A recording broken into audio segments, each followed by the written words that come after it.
ಜಿಲ್ಲೆಯ ಸಿರಿಗೆರೆಯಲ್ಲಿ ಇದ್ದು 12ನೇ ಶತಮಾನದಲ್ಲಿ ಸಂತ ಮರಳಸಿದ್ಧರು ಸ್ಥಾಪಿಸಿದರು. ಇದು ಗ್ರಾಮೀಣ ಶಿಕ್ಷಣಕ್ಕೆ ಮಹತ್ತರ ಸೇವೆ ಸಲ್ಲಿಸುತ್ತಿರುವ ಪ್ರಸಿದ್ಧ ಸಂಸ್ಥೆ.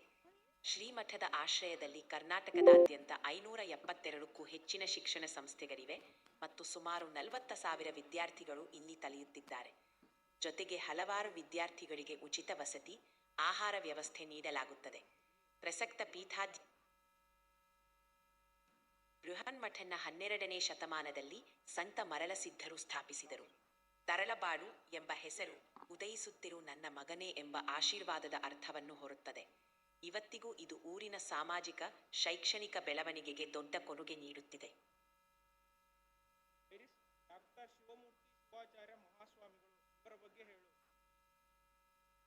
ಡಾಕ್ಟರ್ ಶಿವಮೂರ್ತಿ ಶಿವಾಚಾರ್ಯ ಮಹಾಸ್ವಾಮಿಗಳು 5089ರಿಂದ ಶ್ರೀ ತರಳಬಾಳು ಜಗದ್ಗುರು ಬೃಹನ್ಮಠದ ಹಿರಿಯ ಪಂಥಾಧ್ಯಕ್ಷರು. ಅವರು ಸಂಸ್ಕೃತದಲ್ಲಿ PhD ಪಡೆದ ಪಂಡಿತರಾಗಿ ಶಿಕ್ಷಣ ಕ್ಷೇತ್ರದಲ್ಲಿ ಅಪಾರ ಸೇವೆ ಸಲ್ಲಿಸುತ್ತಿದ್ದಾರೆ. ಅವರು ಮಠದ ಮೂಲಕ ಗ್ರಾಮೀಣ ಶಿಕ್ಷಣ ಮತ್ತು ಸಾಮಾಜಿಕ ಉನ್ನತಿಗೆ ಶ್ರಮಿಸುತ್ತಿದ್ದಾರೆ.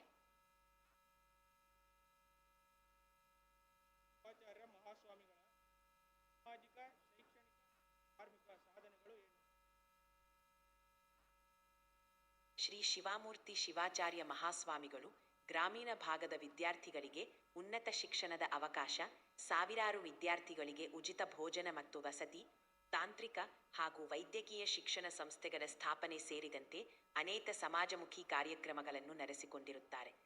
ಧಾರ್ಮಿಕವಾಗಿ ಅವರು ಸನಾತನ ಧರ್ಮದ ಮೌಲ್ಯಗಳನ್ನು ಪಸರಿಸಿ ಭಕ್ತರು ಹಾಗೂ ಸಮಾಜದ ಒಳಿತಿಗಾಗಿ ನಿರಂತರ ಶ್ರಮಿಸುತ್ತಿದ್ದಾರೆ.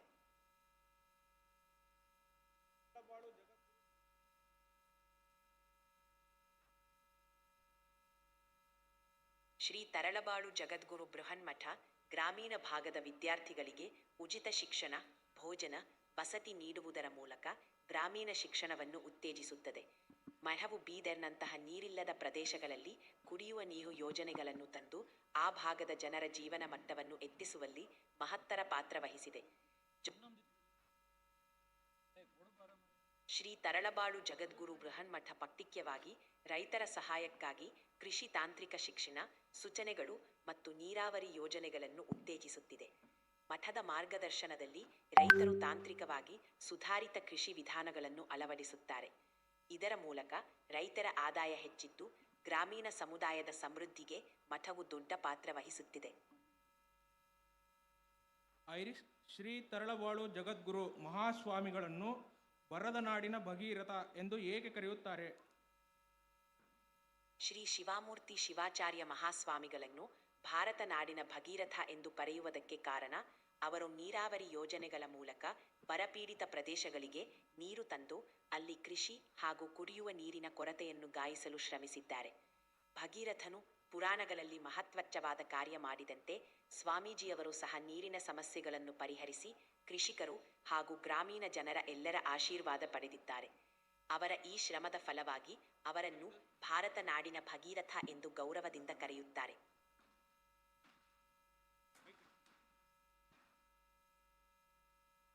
ಐರಿಷ್ ಪೂಜ್ಯ ಸ್ವಾಮಿಗಳು ನಮ್ಮ ಎದುರಿಗೆ ಕೂತಿದ್ದಾರೆ.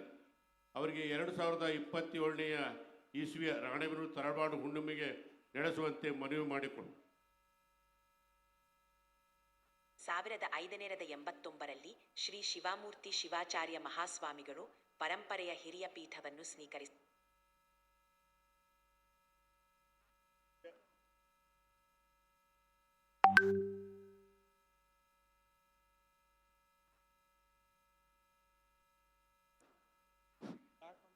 ರಾಣೆಬೆನ್ನೂರು ಕ್ಷೇತ್ರದ ಜನಪ್ರಿಯ ಶಾಸಕರಾದ ಶರಣ ಪ್ರಕಾಶ್ ಕೋಳಿವಾಡಿಯವರು ರೋಬೋಟ್ ಟೀಚರ್ ಅನ್ನ ಶ್ರೀ ಸಂಸ್ಥೆಗೆ ಕೊಡುಗೆಯನ್ನಾಗಿ ನೀಡಿದ್ದಾರೆ. ಅವರಿಗೆ ಬೃಹನ್ಮಠದ ಪರವಾಗಿ ಹೃತ್ಪೂರ್ವಕವಾದ ಧನ್ಯವಾದಗಳು. ಕಲೆ, ಸಾಹಿತ್ಯ